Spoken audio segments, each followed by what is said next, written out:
I had a real interesting conversation today with a white guy who basically grew up, I say semi-black. I want to say he grew up black, but he generally speaking, he's more comfortable around black people. He's not really all that comfortable around white people. He can deal with white people, but he's like white people just do too they judge too much, which I totally get him on that. It's funny because he sounds like the Pakistanis that I know that feel the same way about their community. Many Indians are very judgmental. But we got to talking, and we've been having this ongoing conversation. It kind of all started because I observe him, um, uh, like he's the quiet type. He watches people, and I'm a people watcher. So like when drama is going down or something's going down, I'm more focused on the fact that this person is just observing. They don't get themselves involved. They'll crack a smirk and everything, but obviously they're thinking certain things. So I called him out on that, and he pointed out the same thing about me because we don't get involved in the stupid shit. But anyway, so we got to talking, and then we started talking about women, and I know he dabbles in, I mean, he dates pretty much everything. I know he was dating a sister at one point in time. And so I just asked him about like the whole race thing, and I was like, why do you think, like, everybody's talking about, we were talking about the left and the right and politics and race and all this other shit, right? And I figured, what I mean, he'd be a good person to get a second opinion on. So I said, why do you think white people resist the concept of reparations for slavery?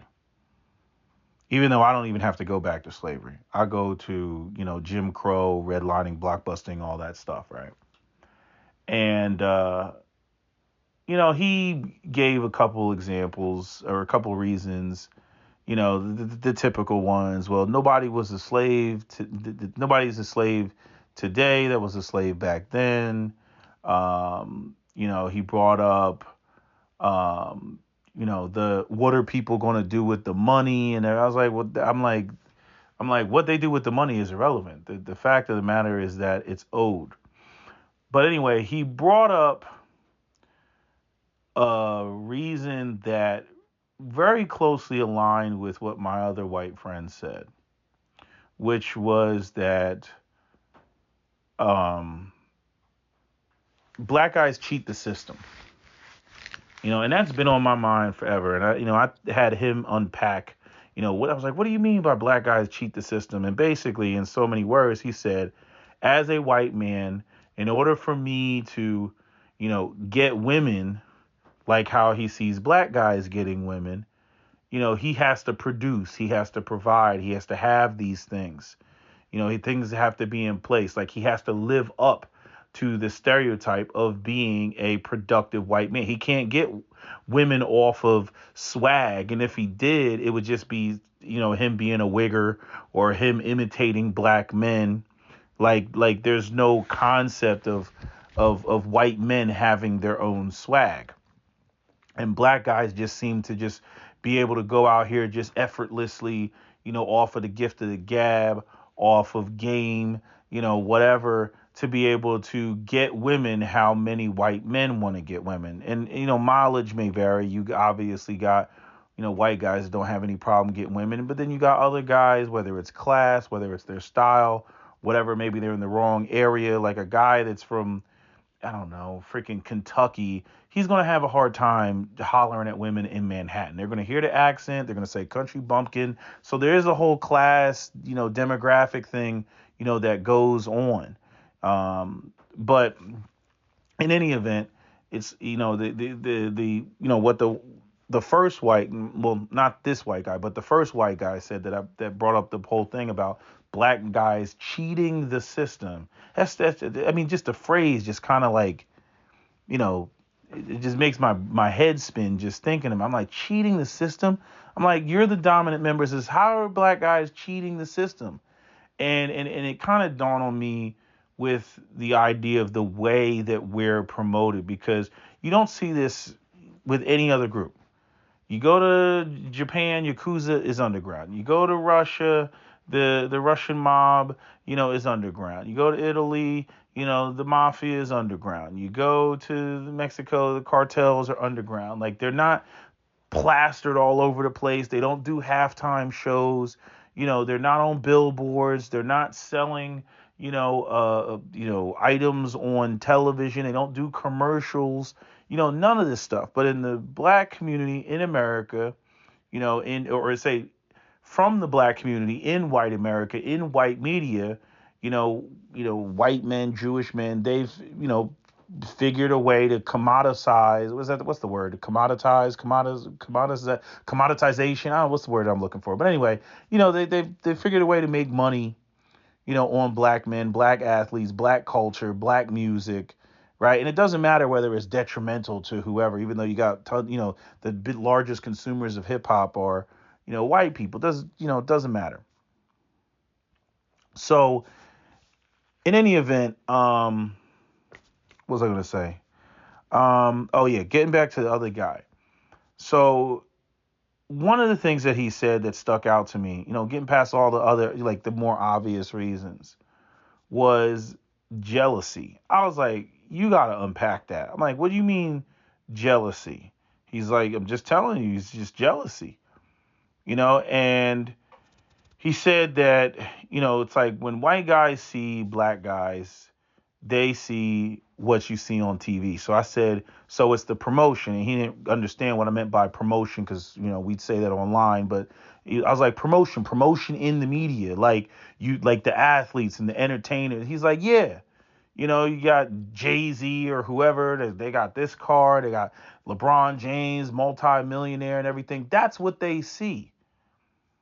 But I'm like, but they also see the 6 o'clock news and they see the kids shooting each other and blasting each other.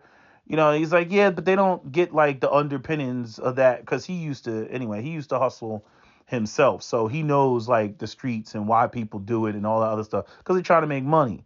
And it is, a hostile environment because if another drug dealer steals your drugs, you got to do something about it because then everybody will think that they can take advantage of you. So you got to go out there, you got to kill somebody, and then freaking it's not like you can call the cops and be like, hey, you stole my drugs, do something. Like, that's just not how it works, not how the street. He understands that. But he's like, yeah, your average white person doesn't understand like street politics. All they see is black people killing each other.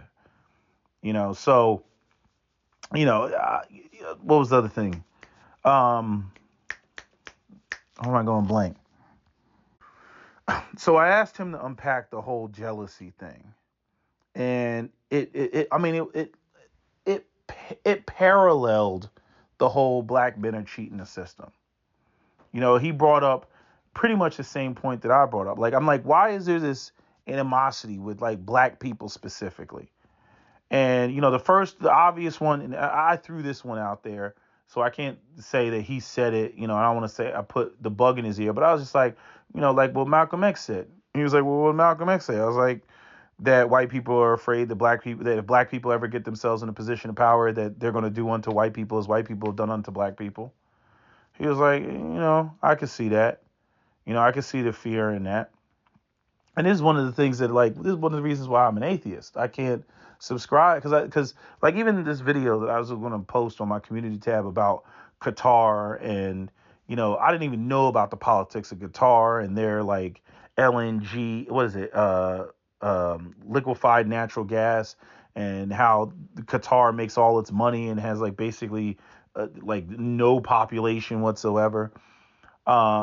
And the beef that they got with Saudi Arabia, and then like the whole thing in Yemen, and the Shias that took over, and then they're worried about them, teaming up with Iran and all this other stuff, and all this backdoor deal type of stuff where they, align themselves with other people and other nations and whatnot, right? And so like every nation is trying to get a leg up, and people operate the same way.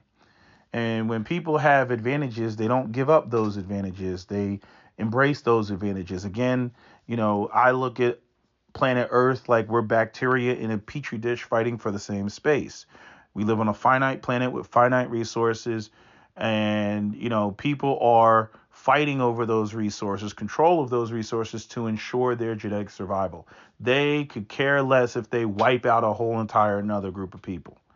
Now, religion comes in, and religion is supposed to, I don't know, balance that shit out, balance those primal instincts to eradicate another group of people, because you want to use all of the water in the lake, or you want to eat or have all of the fish for your village, exclusively for your village, even though there's enough food in the lake for everybody to eat. But it's like, no, enough fish in the lake for everybody. No, no, no, no. We must control it all. Right. And so, we get into these conflicts and these wars and all that other shit. But I'm saying, it doesn't matter what religions, doesn't matter what the Quran says, what the Bible says, what the Torah says. It doesn't matter, because nobody operates on that. Everybody operates in their own self-interest as individuals, communities, groups. That's how people are. You know what I mean? No amount of the buttery goodness of Jesus Christ is going to make white people say, oh, this was wrong. Oh, here, let's give up our advantage. So to me, to sit around and spend all this time and energy in religion is pointless. It's pointless to me. It's absolutely pointless. You can talk about, well, there's an afterlife and the rapture, and God's going to consume the earth, and the good souls will go to heaven and all the evil souls will go to hell and all this other shit. And so basically, I mean, everybody with an advantage that doesn't want to give it up is going to go to hell. Right? I mean, that's basically what's being said, right? Because they're not sharing and shit like that. It's like, and people kind of ignore the fact that as human beings, we are animals. They ignore that fact, right? But then you have the whole, no, we're civilized, we're higher viewing human beings, and we think and operate at a higher level, and we can all share this earth together. But like, it really just doesn't go down like that. It doesn't go. I don't know where people are pointing out. It doesn't go down like that. And even if you get in the side, okay, we'll let you live, but we're going to be at the top of society and you're going to be at the bottom rung of society, and you need to just accept your lot in life. Right. And so that's like the best that it gets. Right. So, that's why, I can't subscribe to religion, because it's bullshit to me in terms of, what is important and how people are going to live here. And, like how, human existence, it may not, exist, for all of eternity of all of the universe. When you think about how old the universe is, and stars explode, and, planets get consumed, and shit falls into black holes and all that other stuff. But I'm saying, for humanity to disappear, that's a really, really, really, really, really long time away, like an insane number of generations away. And so when one group of people have an advantage over another, and they're keeping another group relegated to whatever position, right, through resources or control of resources and whatnot, I'm saying, I know that is a certainty. The people who focus on the afterlife, like, oh, well, what about heaven and all of eternity in heaven and your soul being a little ball of light, and again, God sorting out who's good and who's evil, that's bullshit to me. It's just bullshit to me. I know that whatever inequalities exist right now, if they're not corrected, then you end up with a situation where your kids end up being slaves to another group. Or possibly your bloodline, your genetic lineage could be just completely wiped out, by, another group in the future. You exist now, but your great, great, great, great grandkids, they might find themselves in a Holocaust type of situation. And only that time, there is no World War II and somebody comes to the rescue. Everybody gets wiped out. Like people act like people can't get wiped out. Like I mean, when's the last time you went to dinner and saw a Native American family sitting across from you at Burger King? People can get wiped out. You know what I mean? So to me, like, that's more important. But anyway, I'm getting way off topic. But he brought up the point about the jealousy. And so I was like, you got to unpack that. I'm like, what do you mean, like, the jealousy. I get the whole thing of what you see on like television and the rap stars, but I'm like, that's such a small percentage of the black community. Like, in other words, like you got the entertainers you see on television that are balling out of control. But then, like in all these arguments, like you go on YouTube, it's usual suspects. He didn't do nothing.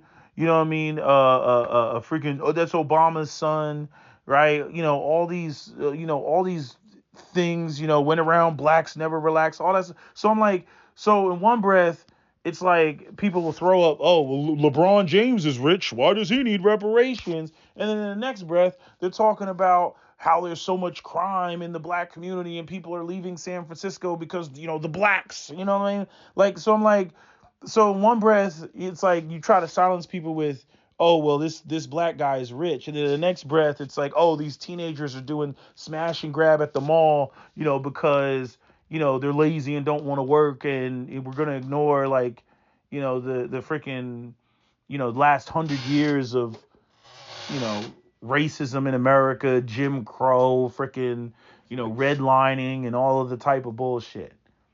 I'm like, you can't have it both ways. And he was like, yeah, I feel you on that. He's like, that shit doesn't make sense. And again, he's more familiar with the situation than most white people. But that whole, cheating the system, basically, like,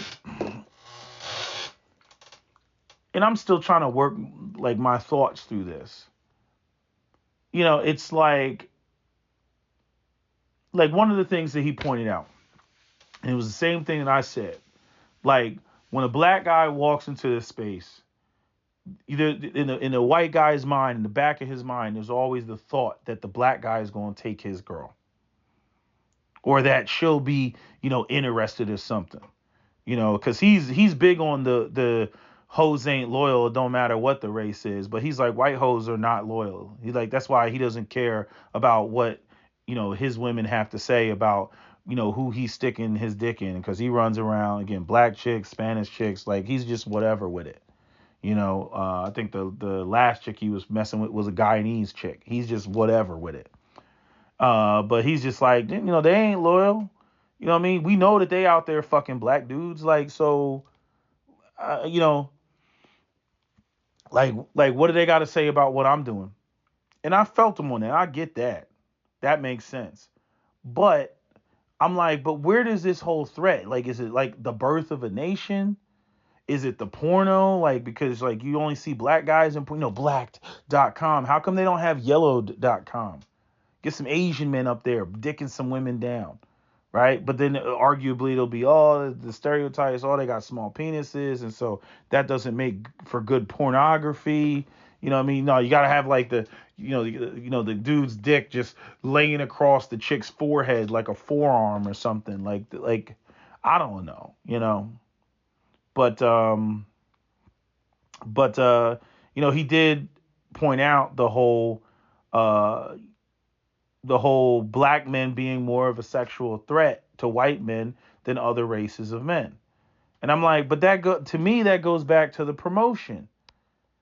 And what they see on television, the media and all that other stuff, but he was like, nah, it's not so much that, it's the fact that like black dudes are out here pulling white women. They're out here pulling white girls. And I'm like, yeah, but I'm saying, and I had to hit him with the whole like the foreign factor. I'm like, yeah, but we've been here just as long as white people have been here. So like, even though we live on different sides of the railroad tracks, by and large, like America's hella segregated, and the most segregated hour in American history in the day during the week is, what did Martin Luther King say? 12 o'clock noon on Sunday, because white people go to white churches, black people go to black churches. And aside from what all the shit that the redlining did in terms of, there's no matter where you go in America, there's a black side of town and there's a white side of town. No matter where you go in America, that's what it is. And I just, brought up the point about how, like, other groups, they come here with their culture intact. African Americans didn't have any other culture to imitate other than white folks. I'm not talking that Thomas Sowell. Oh, they were imitating rednecks. I'm just saying white people across the board.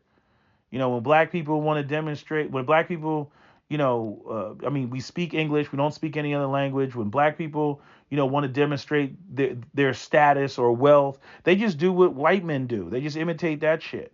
You know what I mean? Got to get a suit, got to get a watch. You know what I mean? Like I make the joke about, black people and, like if take the I forget what video it was. It was a music video with Rick Ross and John Legend, and it's all in white and everything, and it was just showing like this, them like living it up and everything. And it was they were like the horse races or something. I can't think of what the name of the song was. But I'm saying you look at that video, that's just black people doing what white people do. Like black people, I don't know, are we into horse races like that, or are we into the idea that horse races signify status and wealth, which is established by white people? Like why? Like do we even care about horse races? Like something that would be black to me, like that, and I joke about it all the time. Would be like like having a entire a field as big as a golf course, but just wasting just enormous amounts of land because we got it like that. We could just do it like that, and then having these like freaking titanium, well balanced Wakandan spears and having targets like all the way like at the end of the field, and like guys are out there with their white suits or whatever, and he picks up the spear and he chucks it, and there's all these people on the sideline, and when it hits the target very close, or one hits the ground right in front of the target, and people clap and they're like, oh, he was so close, and like, yeah, that would be some shit that would be defined by us. But basically we don't define status and wealth. We just imitate status and wealth as it pertains to what we've grown up accustomed seeing of white people doing in America. Now some people will argue, well, that's just American culture, and black people have brought ideas and concepts of what status or wealth is. I mean, we're the most imitated group of people despite being the most hated. Like example, like the way that luxury cars now have these huge rims on them. That's all black people. You go back, white people have been putting fat donut tires on cars since forever. And the first thing a black guy goes and gets a S-Class Mercedes-Benz, the first thing that he's going to do on that shit is put some 22. He's going to fill that wheel up. It's going to be a 30 profile tire, and it's going to change the whole look of the car. He's going to tint them windows out. It's going to change the whole look of the car. That's black people. White guys, their thing, what was their thing when it came to souping up a car? Like, it was always, I got to have flames coming out the back, and I got to have the engine coming out the hood. And, it's like, we ain't really get into that. Like, a lot of black guys want to do. Now, in the South, it's different. In the South, y'all like the donks and the jacking the Caprice up and everything else. In the North, nah, it's all like, whatever the executive vehicle is, put rims on it and tint it out and look like the boss. That's what black men want to do, in the Northeast. They want to look like the boss. S-Class Mercedes-Benz, 22-inch rims, 30 profile tires, murdered out, glass, 5% tint, and you big rolling, and so now what do they have? The Mercedes-Benz and all these cars, they come out with these big ass rims. I remember the rims just kept getting bigger and bigger. You go back to the 90s, every car had, 16-inch wheels and hubcaps, 16 inches. You know what I mean? Then people were like, ooh, I got to get the 18, 17, 18. You know what I mean? Then they hit 20. I remember 20 was like the big number. And then people were like, nah, you got to get the 22s. Like it just kept going up and up and up and up and up. And the sad part is black people don't own, I don't think, not one rim company. We love rims so much, but yet we don't produce them. We don't design them. We don't manufacture them. It's the craziest shit in the world. Same thing with music. Black people love music so much, but yet we don't produce any drums. We don't produce any beat machines, not that I know of. We don't produce any microphones. I mean, none of the equipment that we use do we produce. You know what I mean? Like, shit's just crazy. Not even an app on the phone. Now, maybe somebody could correct me, but I'm just saying. But, it's like the sense that I got is all of that is what white men are jealous of. The fact that, and it's going to sound real hotepy, and I don't like saying shit like that, but, like if you listen to a white guy be honest about whatever his insecurities may be about black men, it's like the fact that despite all of the fucked up shit, like the fact that America wasn't designed for us, and somehow some of us still thrive, still, like it's like we skip, like there's no there's no middle ground, which there is a middle ground, but like nobody sees it. Either you're dusty or you're balling out of control. Average, like black, like it doesn't exist for some weird strange reason. It's like everybody ignores that. They go right to the extremes. Either you're in jail and you killed 5 people, or you're LeBron James and you got 15 cars in your driveway or something, and they're jealous of that, and they're like, oh, how are black people struggling? Look at LeBron James. It's the dumbest shit in the world. But I think that it's just it's just the way that shit looks.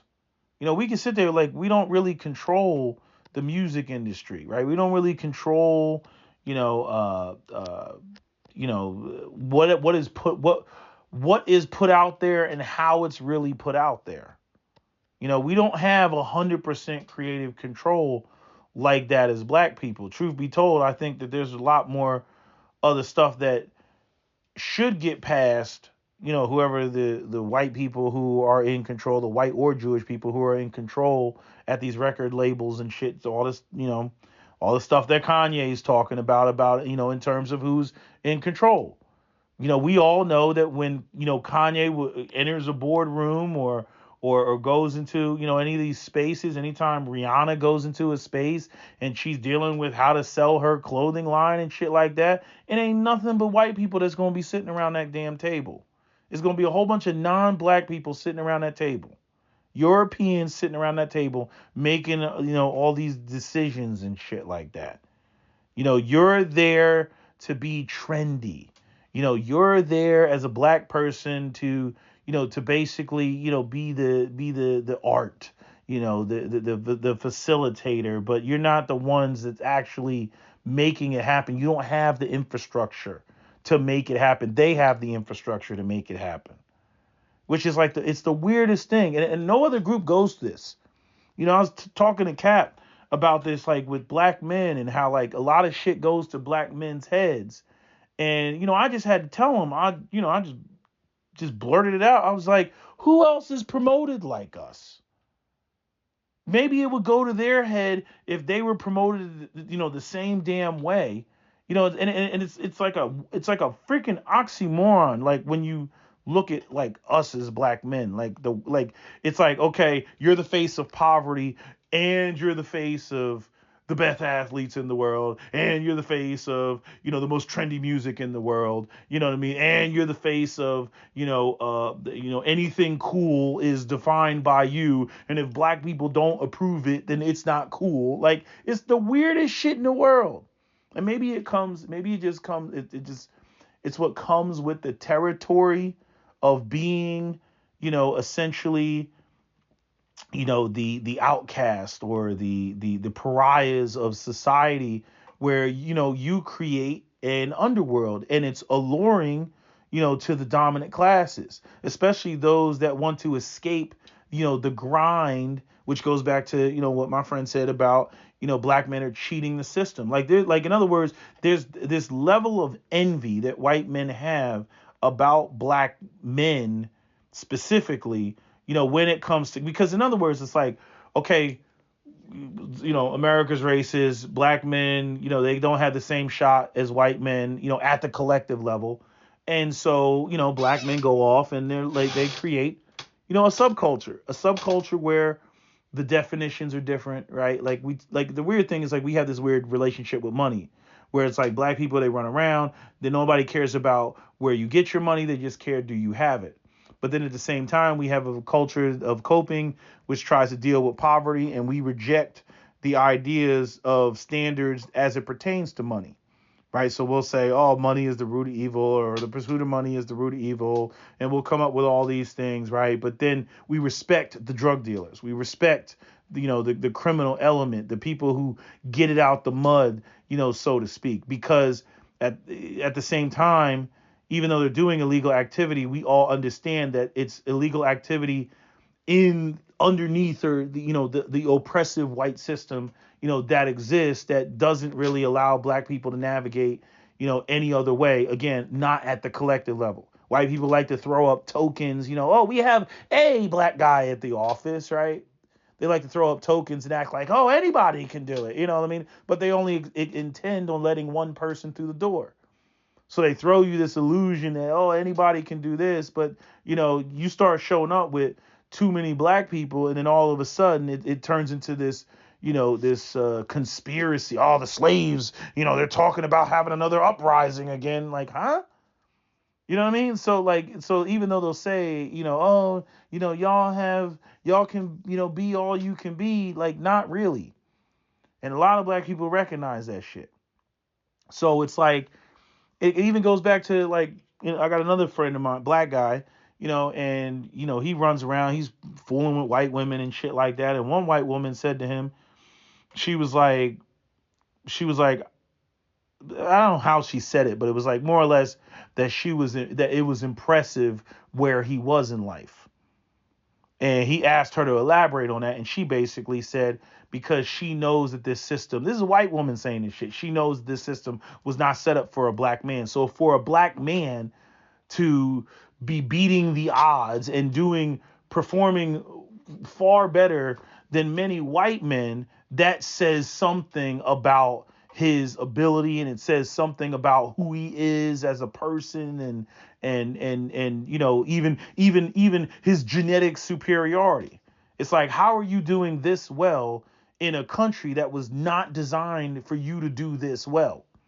And granted, he's just one black dude. Like, it's not like he's not, it's not like there's armies of him, and that's what you see. You see, like, these, like, I don't say low levels of success. They're high levels of success, but they're just not at the collective level, which is what the difference is when we want to talk about demographics between the black community and the white community.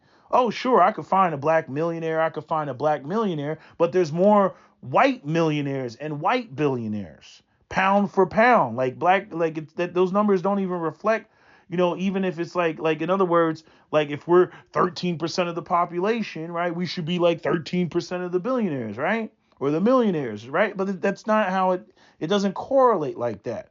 Where you'll have white people, like the white men being billionaires, they're like 97% of the billionaires in America. Like, it's something crazy. You see what I'm saying?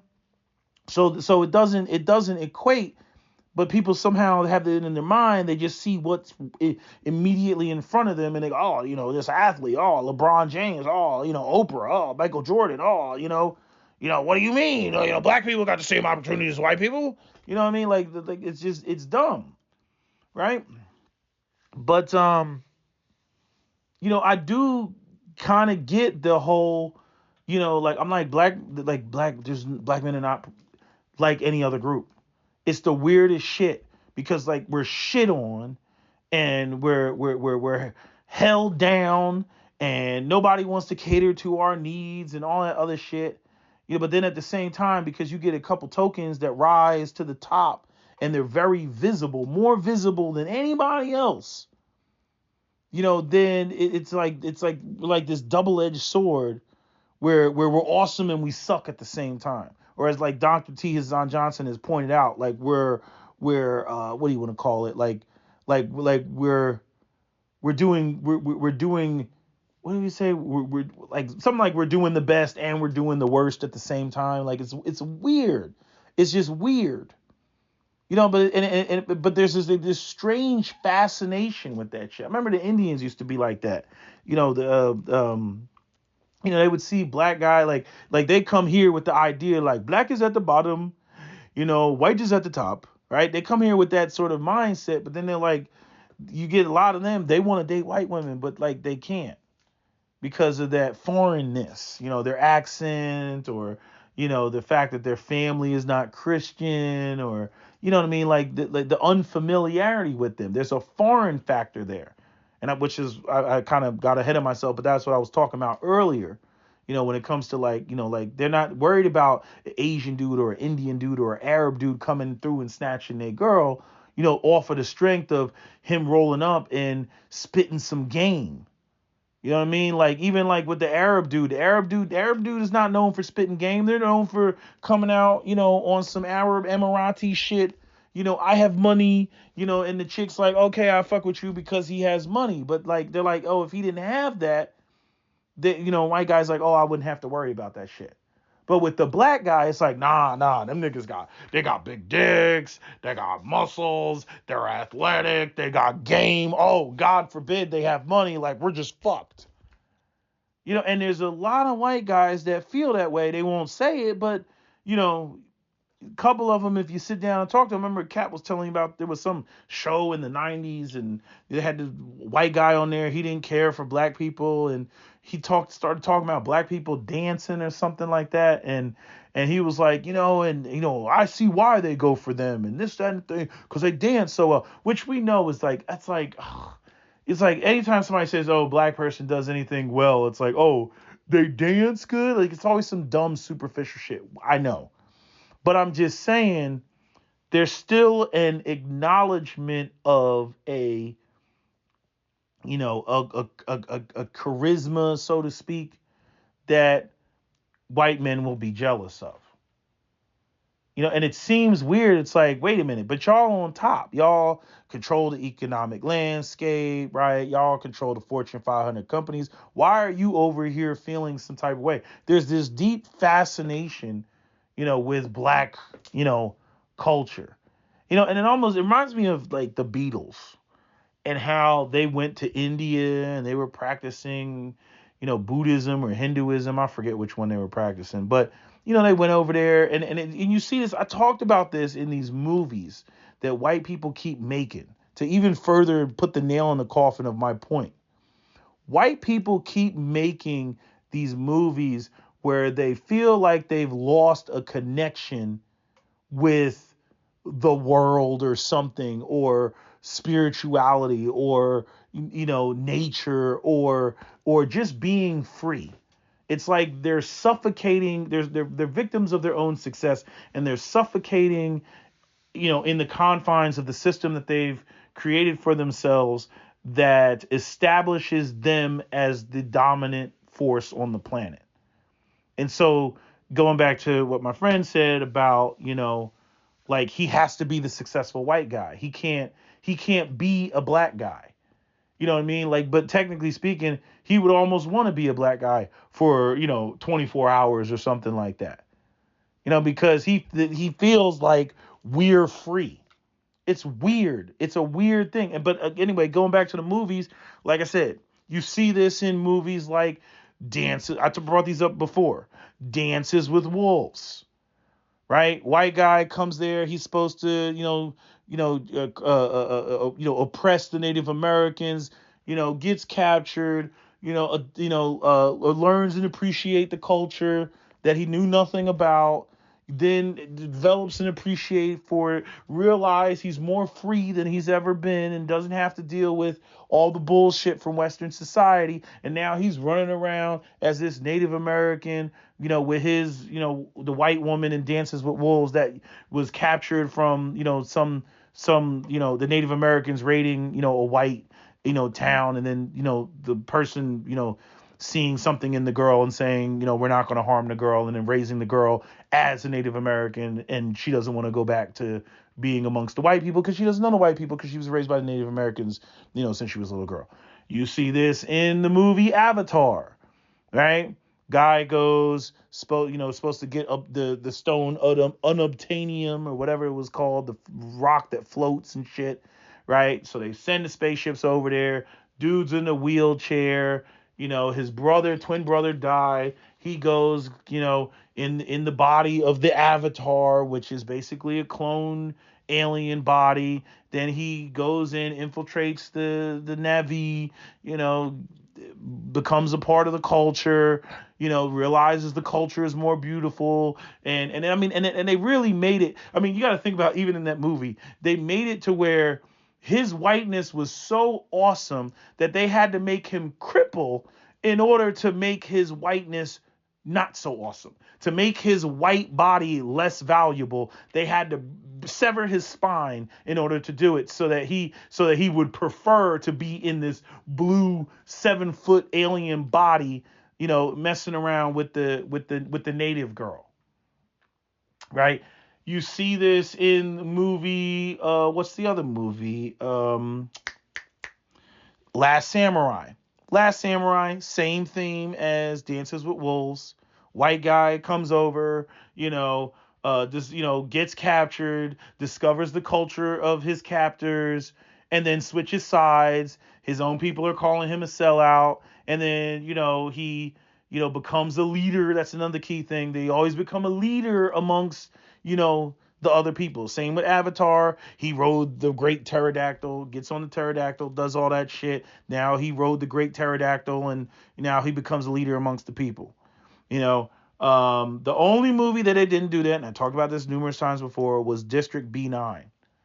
You know what I'm saying? Or was it B9 or B13? I always get those movies mixed up, because one's like a parkour movie and the other one was the aliens in South Africa with the spaceship, and they were like on a slave spaceship, and then it was like a, same as Planet of the Apes, an allegory of the racial inequality, and you flipped it, and so they were treating the aliens as the South Africans in the Soweto, and because they were different and they weren't human, but they were being oppressed, all that shit. But anyway, that guy he became an alien, but he didn't get to be a leader amongst them.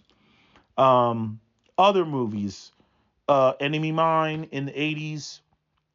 That was another one. Two alien species fighting. Human gets stuck on the planet with this alien that's his enemy. They both have to survive. The alien reproduces by parthenogenesis. He ends up raising the alien's son, and then he's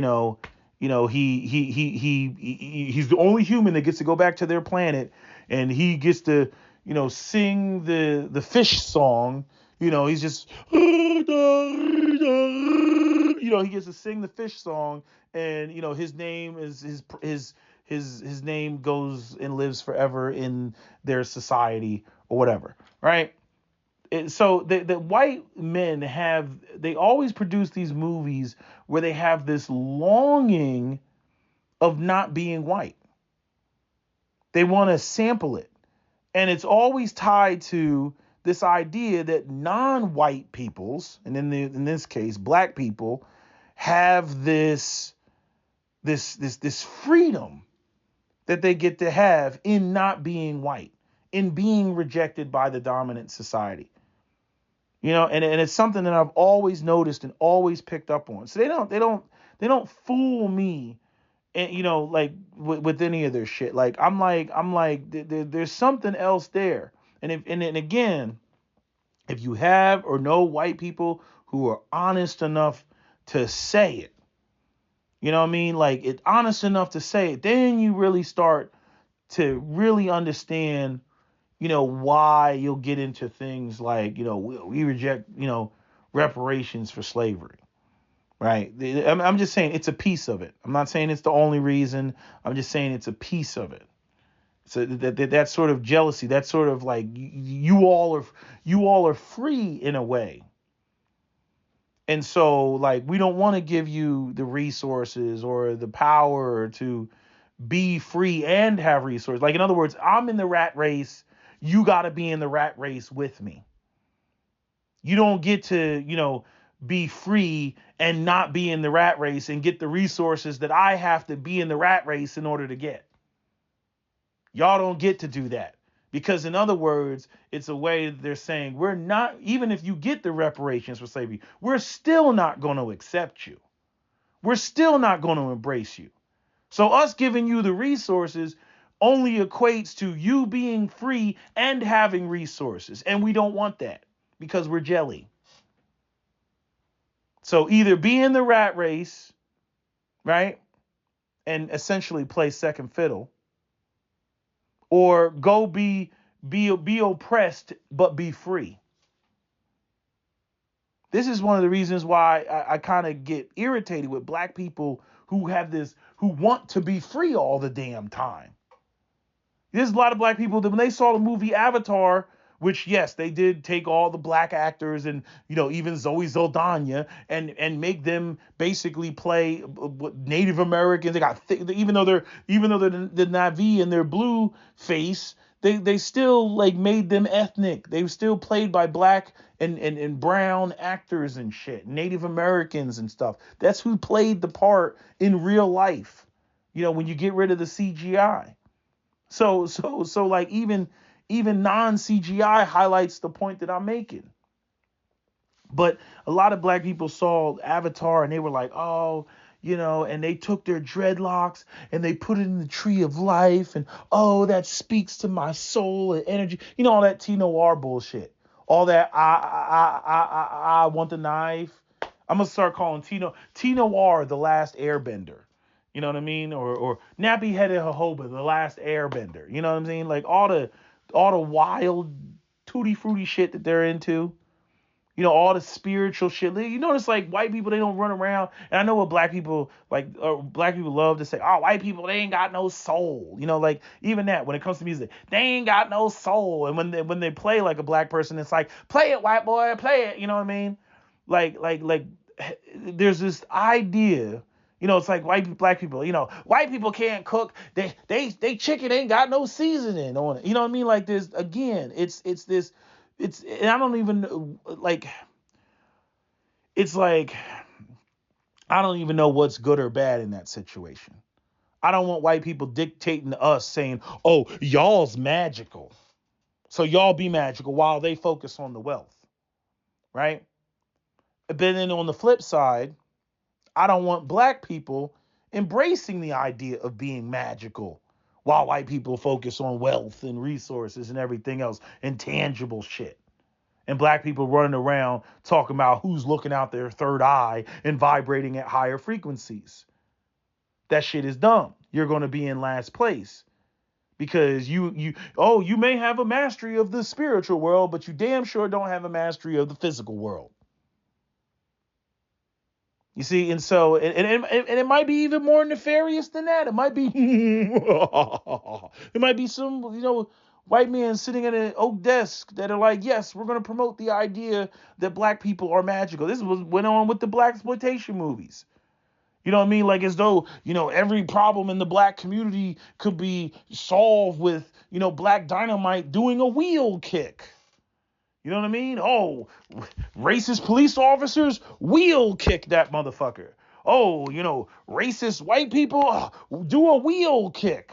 Do some kung fu. That'll stop them. Oh, the mob is in your neighborhood. Huh, kaya. Like the fuck? And black people were eating that up. They're having this cathartic release because they were in the middle of post the 1960s and all that blatant out there racism, and they wanted to see black people kicking white people's asses and making black people look like they won something. And then as soon as they would leave the movie theater, go out there in the real world, everything would go back to you still at the bottom. So there could be a more nefarious element to it. I feel the same way with all these goddamn slave movies. I'm so sick and tired of these damn slave movies. You know what I mean? They gotta fuck the Black Panther up, and turn it all matriarchal and shit. I was like, goddamn, that's the only thing we had. You know what I mean? But every other movie with The Blind Side, Precious, The Help, what's another 12 Years a Slave, Glory, what's another movie, another black people just sad and busted, I'm tired of seeing those movies. Not that I even watch those movies, but I'm tired of that shit. I'd rather be in Black Panther universe and fake black sci-fi shit than be sitting there. It's like another showing black people in a subordinate position. Like we haven't seen enough of that. And then Hollywood's like, oh, aren't we so progressive? Fuck out of here. But I don't know, it's just something to think about. Something to think about, lot to think about, just in terms of I'm like jealousy. I'm like, is that really the thing? Jealousy? You feel some type of way, but like I said, like all you gotta do is go and open up that read that article, Gail Dines, King Kong and the White Woman. Read that article if you can find it. They put that shit behind a paywall, but Gail Dines, the article is called King Kong and the White Woman, and she talks about the sexual threat of black men and what King Kong truly represented, and how he was basically a black beast that climbed a giant phallus, which was the Empire State Building, and which was ultimately his downfall. And he was so enthralled with this beautiful white woman, right? Who, quiet as is kept, was enthralled with him as well. The irony of the shit. But people forget in that 1933 King Kong movie, and I said this in another video, that there was a voyeur scene in that movie where King Kong was like looking through the window like, ooh, a white woman, right? And then white men felt like, oh, we must save her from this savage beast, right? But I think all of that has always been the biggest lie ever. That Birth of a Nation. I mean, there was a documentary on YouTube. I forget what it was called. It was like Britannia or something like that, about how they brought black men from Africa back to the UK, and they had, I think it was, they brought them into Ireland or something. And you guys in Ireland, they were performing and shit like that, and they didn't have a shirt on, and a bunch of the Irish women were looking at them and feeling some type. I gotta find this documentary. They had one story where the guy, he got chased out of the neighborhood or something, like some black guy. This is after World War II. But the whole thing was about interracial marriages in the UK and everything, and it was like, he got this black guy who's surviving off of the land in Africa, not existing. I mean, you see this on the Discovery Channel. You see this with the damn these black looking men, these Melanesians in Fiji and shit like that, and dude be 70 years old, fit, because he lives off the land. He doesn't live in the first world society. He doesn't have a big beer gut and shit like that. You see him on the Discovery Channel every now and again. Dude's got a damn twig through his nose, a bone through his nose and shit like that. And you could tell the man is old. You could tell he's in his 70s, but he got abs like bloopity bloop bloop bloop. You know what I mean?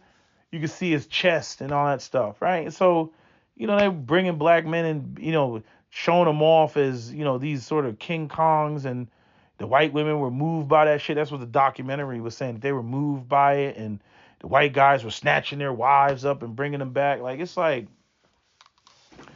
I just feel like, the whether it's slavery, like even think about slavery. You got this sweaty black slave. He's out there in the field working every day. 22 years old, working every day. He's been working ever since he was 12, out in the field, or maybe younger, right?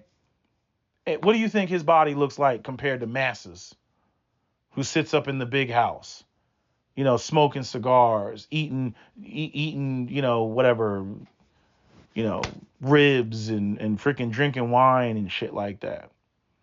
You know what I mean? So it's just the same way. Like, think about it. Like, even I'll give you another example. Let's reverse it. Let's go in the other direction. Hattie McDaniel and Gone with the Wind. The mammy look. The mammy is a total fabrication. That Hattie McDaniel from Gone with the Wind, big dark skinned fat black woman. That's total fabrication. First off, black women probably weren't that fat back then because they were out there slaving in the fields just like the black men were. So the idea of them being overweight when they're out there working like that, like, I'm like, where's this chick sitting around eating Doritos? But they want to show you a fat black woman. And you know why they did that? You saw it in 12 Years a Slave with which they actually depicted appropriately with Michael Fassbender's character, Mr. or whatever his name was, that was all infatuated, with Lupita, and how his wife was feeling some type of way. He told her, I sooner get rid of you than get rid of her. Shit like that went on. The first mixed people that were created because white men couldn't keep their dicks out of the slave quarters. Not because of black men, because of white men. And so white men, in order to comfort and soothe the white woman, they came up with, a obviously easily dismissed, overweight, older, past her prime, dark-skinned, fat black woman, and told their wives, oh, honey, please, I would never be attracted to such a beast. Right? But these were the motherfuckers that couldn't keep their dick out the slave quarters. Make it make sense. Black women are so ugly and unattractive, and I'm just not attracted to them. But you couldn't keep your ass out the slave quarters? Fuck out of here. I mean, we could get nasty about it, because the reality is, I don't care how beautiful a freaking white woman is. Once she hits the wall, you hear how savage a lot of these white guys are on YouTube. She hit the wall. She hit the wall. Her arms are flabby. She hit the wall. Right? I'm like, you can say what you want about race, beauty, all that other shit. A 45-year-old woman is not going to beat a 17, 18-year-old, or probably younger, because, it's slavery. Who cares if we're molesting children? But I'm saying she's not going to beat a young woman like that. Hasn't had any children, no stretch marks, no C-section, none of that shit. She's not going to beat that.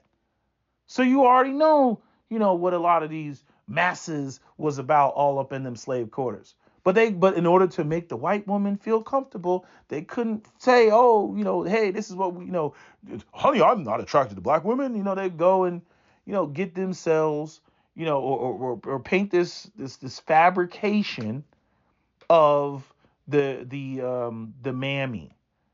And what's so crazy is, like, when you look at this, what are the two the mammy and the what? The Jezebel. The Jezebel was attractive. So we all know the Jezebel, Leonardo DiCaprio with freaking, what's his name in the damn, who's the woman that played I can't think. He called her Shiva in Django, right? The black woman that was in the room, with Leonardo DiCaprio. You know what I mean? She looked good. She was all dolled up and everything. Yeah, that was his concubine. So to sit there and act like all the black women during slavery and post-slavery, like they were all looking like Hattie McDaniel, that's some bullshit. You know what I mean? Same with Strom Thurmond. Segregation now, segregation tomorrow, segregation forever. But you was running around fucking with the maid, huh? You was fucking with the maid and had an illegitimate mixed child that you were hiding. He hid his entire life and shit, even though he took care of her, paid for her financially and everything. But I'm saying that the whole idea, like, we're just not attracted, blah, blah, blah, blah, blah, bullshit. I mean, just total bullshit. And again, it all revolves around still trying to maintain the system of white supremacy. Even though, right, they're moving and doing everywhere on planet Earth where white men have landed, a ship, sailors, fucking, wherever they go, they done stuck their dick in the native women. You know what I mean? Motherfuckers like, yes, Magellan, we will go to Hawaii. I don't even know if Magellan went to Hawaii, but we will go to Hawaii. Bam, Honolulu, we fuck it up in the native women. Australia, they down there fucking up in the Australian bitches. The what do you call them? I don't know what they call them. The Aboriginal women. They banging the Aboriginal women. You know what I mean? They banging the women in Vietnam. War baby, war baby. That's what they call them in Vietnam, war baby. They banging the women in Okinawa. You know what I mean? It's just bullshit. Now, people could argue, well, in order to maintain white supremacy and keep white women, on white men's terms, so that they can facilitate creating more white men, we must make white women feel that they are the absolute best and that they have absolutely no competition out here, which is a lie based on the fact that where we see white men sticking their dicks all over the place. But see, again, in order to maintain white supremacy, they got to stay on code. And for the most part, they do a fairly decent job of staying on code, even though I do see the demise of white supremacy coming, rather sooner than later, mainly because of classism, because, they are completely ignoring, the middle class. The middle class is shrinking. And that's going to create a bunch of resentment. And I got a video coming talking about that. But yeah, I mean, a lot of thoughts. I don't know why my brain is operating extra fast today. I don't know why. Usually I have like this fog, but right now I don't have a fog. Like right now, my neurons are firing at, a million miles a second. But anyway, I think I'm done with this video. Let me think. Am I done? I think I'm done. That's my video. SWP out. Don't forget to comment, share, like, and subscribe. I'm out.